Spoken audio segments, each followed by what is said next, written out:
नमस्कार, मैं हूं शिखा शुक्ला और आप देख रहे हैं स्काई इंडिया न्यूज। आइए रुक करते हैं आज की ताजा तरीन बड़ी खबरों की ओर। पड़ोसी देश नेपाल जनरल जी आंदोलन से सुलग रहा है। भारत नेपाल सीमा की तस्वीर एक पल में बदल गई है।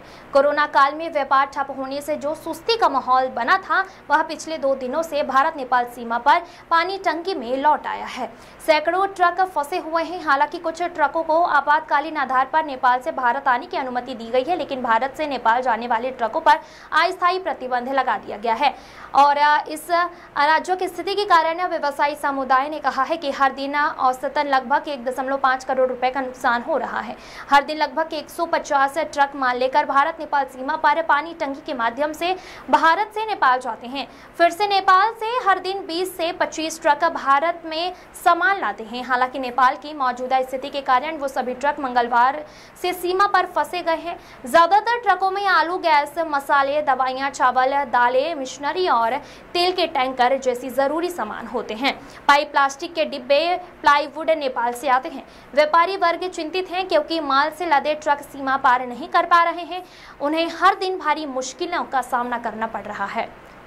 कमलेश रॉय, कर्मकार की रिपोर्ट। में क्या कहना चाहते हैं? जय श्री राम। विश्व हिंदू परिषद का कार्यकर्ता आज भारत नेपाल की सीमा पर एक सामान्य हमारे यहाँ विजिट हो रही है। जो नेपाल में परिस्थिति बनी हुई है, इसके कारण हम लोग देखना चाह रहे थे यहाँ जो हमारे ड्राइवर बंधु जो बांग्लादेश से नेपाल की तरफ बढ़ रहे हैं, 2-3-72 घंटे से यहाँ रुके हुए हैं, उनको कोई तकलीफ़ तो नहीं है, या फिर हमारे भारतीय जो नेपाल से आ रहे हैं उनको कोई तकलीफ़ तो नहीं है। तो उनकी क्या ऑफिशियल इनकी क्या क्या फॉर्मेलिटीज़ किया जा रहा है। तो अभी जैसे एसएसबी के अधिकारी और कस्टम अधिकारियों से जानकारी मिली, जो एसेंशियल कमोडिटीज़ है उनको छोड़कर कोई विशेष अभी परमिशन नहीं है। खाने पीने का सामान है या तेल, ये सब का सामान है, इसी को लेकर छोड़े जाएंगे। तो अभी एक यथास्थिति, सामान्य स्थिति बनी हुई है और आशा करते हैं कि पड़ोसी मुल्क के होने के नाते ये बहुत अच्छा माहौल रहेगा और नेपाल में नॉर्मलसी जल्दी वापस आएगी, यही आशा करते हैं। भारत एक पड़ोसी और दोस्ती मुल्क है। नेपाल भारत का अभिन्न अंग रहा है और आगे भी ऐसी जितनी जल्दी हो ईश्वर से कामना करते हैं कि नेपाल में यथास्थिति, नॉर्मल स्थिति जल्दी है। आपका नाम? मैं लक्ष्मण बंसल, विश्व हिंदू परिषद का प्रांत मंत्री। যেরকম ছিল ইন্ডিয়া সাইডে পিসফুল ওইরকমই পরিস্থিতি আছে। আমরা কিন্তু এখন দেখতে পাচ্ছি লাস্ট 1-2 দিন ধরে কি movement of Indian citizen towards our side has increase. কারণ আছে ওখানে যারা আমরা কথা বলতে পারছি লোক সাথে, ওনারা বলছে একটু নর্মালসি ওখানে এসেছে কিছু জায়গাতে, তাই জন্য ওরা এখানে আসতে পারছেন। আর তার ছাড়া আমাদের লাগছে কোনো সমস্যা এখন নেই আছে আমাদের বড় এলাকাতে।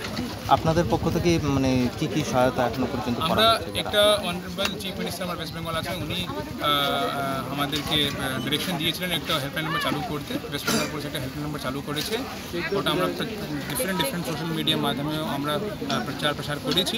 অ্যান্ড ওর উপরে অনেকগুলো আমরা নাম্বার থেকে কল পাচ্ছি, লোককে সাহায্য করছি, সহায়তা করছি আমরা।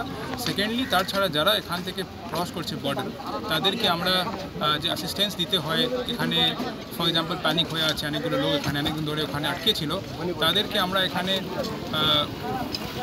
एज अ टोकन कुछ खाने का, कुछ पीने का दे पा रहे हैं। एंड अपार्ट फ्रॉम दैट তার ছাড়া এখানে এসে ওনারা যদি হেল্প লাগবে, কোনো গাড়ি কীভাবে যাবে না যাবে, এইরকম জিনিসগুলো আমরা সাহায্য করছি লোকদেরকে। স্যার, বিভিন্ন রাজ্যের গাড়ি, যারা বড় বড় গাড়ি রয়েছে, সেই সমস্ত কিছু আটকে রয়েছে নেপাল পানি ট্যাঙ্কি বর্ডারে, তাদের জন্য কোনো সহায়তা বা কিছু করা হচ্ছে?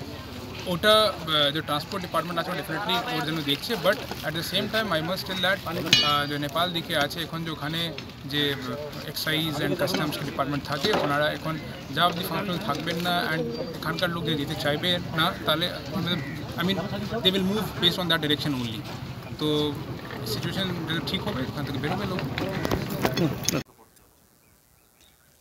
এখন যে নেপালের যা পরিস্থিতি হয়েছে তাতে আমাদের তো বিজনেস এবং টোটালি বর্ডারের যা পরিস্থিতি আছে, ইনফ্রাস্ট্রাকচার থেকে শুরু করে সিকিউরিটির ব্যাপার নিয়ে ট্রেডে পুরোপুরি হ্যাম্পারিং হবে। ট্রেড নিয়ে তো কোনো প্রশ্নই আসবে না আপাতত এমনভাবে। আর আপাতত যেটা চলছে সেটা ওই প্যাসেঞ্জার মুভমেন্টটাকেই প্রথম প্রায়োরিটি দিচ্ছে এনারা, যে কী করে স্মুথ করা যায়। ট্রেডের ব্যাপারেও দেখা হচ্ছে। তবে আজকে প্রথম আমরা এলপিজি গ্যাসের গাড়ি এবং তেলের গাড়ি নেওয়ার জন্য ওরা ওখান থেকে খবর পাঠিয়েছে, যে গাড়িগুলো অত্যাবশ্যকীয় পণ্য হিসাবে পাঠানো হচ্ছে। আর বাকি ট্রেড স্মুথ করার জন্য কোনো এখন অবধি আপডেট আসেনি আমাদের। অনেক গাড়ি লাইন দিয়ে সারি সারি দাঁড়িয়ে আছে। দাঁড়িয়ে থাকবে এখন, এটা দু দেশের এখন কমিউনিকেটিং চলছে, যেভাবে করে ইনফ্রাস্ট্রাকচার ওখান থেকে পাঠাবে খবর সেই হিসাবে গাড়িগুলো যাবে। ওদের কাছে না কম্পিউটারের যে সিস্টেমগুলো ছিল টোটাল সিস্টেমটাই ডিস্ট্র্যাক্ট হয়ে বসে আছে। তো ওরা ম্যানুয়ালের জন্য কোনো অর্ডার আসেনি, বিভিন্ন ওদের দপ্তরগুলো অকেজো হয়ে বসে আছে। তো যেহেতু এটা শুক্ল বিভাগের ব্যাপার ছিল, সেটা ওদের ইনফ্রাস্ট্রাকচার এখন অবধি রেডি হয়নি। আর যত শীঘ্রই হবে হয়তো ওরা সেইভাবে আস্তে আস্তে করে স্মুথ করবে বিজনেসকে। এটা ব্যবসায়ীদের অবস্থা তো শোচনীয় হয়ে দাঁড়িয়েছে, শোচনীয় মানে শোচনীয় থেকে শোচনীয় অবস্থা হয়ে দাঁড়িয়েছে। কাঁচামাল কেন, যে কোনো কনসাইনমেন্ট এসে দাঁড়িয়ে আছে, সবারই ডিটেনশন থেকে শুরু করে সম্পূর্ণ বিয়ার করতে হবে। এই বিজনেসে যতগুলো আছে ব্যবসায়ীরা পুরোপুরি অ্যাফেক্টেড হয়ে যাবে এই বিজনেসে, বিশেষ করে। আনুমানিক কত টাকা ক্ষতি হচ্ছে? এইটা তো এখন হিসাবটা পড়ে, কেবল তো শুরু হলো, এর এন্ড কত অবধি যায় সেটার উপরে ডিপেন্ড করবে। এটা শুরু হয়েছে জাস্ট। সেটা তো রেভিনিউ কালেকশনের একটা হিসাব থাকেই, তো সেটা মোটামুটি কত থাকে আমাদের কাছে রেভিনিউ? মোটামুটি তাও ভালো টাকা থাকে আমাদের, মোটামুটি 2 কোটি টাকা রেভিনিউ থাকে পার ডে। প্রতিদিন 2 কোটি টাকার মতো। 2 কোটি টাকার মতো থাকে আমাদের মোটামুটি, 1-1.5 কোটি টাকা পার ডে রেভিনিউ কালেকশন হয় কাস্টমসে ইম্পোর্টের ক্ষেত্রে। এবং এক্সপোর্টের যে কনসার্নগুলো থাকে, যার মধ্যে আমাদের বৈদেশিক মুদ্রার চল মানে হয়, সেটাও হাম্পারিং হবে। সেটা 5 কোটি টাকার কাছাকাছি। সেটা 5 কোটি 7 কোটি টাকার মাল তো এখন এই স্ট্যান্ড বাই রোডেই আছে। আজকে তো 3 দিনে দাঁড়ালো। হ্যাঁ, 3 দিনে দাঁড়ালো। আজকে তো জাস্ট একটা অর্ডার এসেছে, যাতে খালি ওরা গ্যাস এবং পেট্রোল এই দুটো জিনিসকে কনসাইনমেন্ট ছাড়ার জন্য কথা বলেছে। যেহেতু ওরা নেপাল সরকারের অধিকৃত, তো যার জন্য এটা নিচ্ছে ওরা, যে ওদের কাছে এটা ব্যাংকের মাধ্যমে চেক, ওদের ওখানে ম্যানুয়ালের ম্যাটারটাও এখনও আসেনি, কম্পিউটারগুলো রান হয়নি এদের। তো যার জন্য যেহেতু এটা গভর্নমেন্ট অফ নেপালের আন্ডারটেকেনে আছে, যার জন্য এরা তেল আর গ্যাসটাকে রিসিভ করলো এরা। আর আপাতত আমার নাম সুশান্ত সাহা, আমি কাস্টমসের ক্লিয়ারিং এজেন্ট, পাইনটেকি ইন্দো নেপাল বর্ডার থেকে।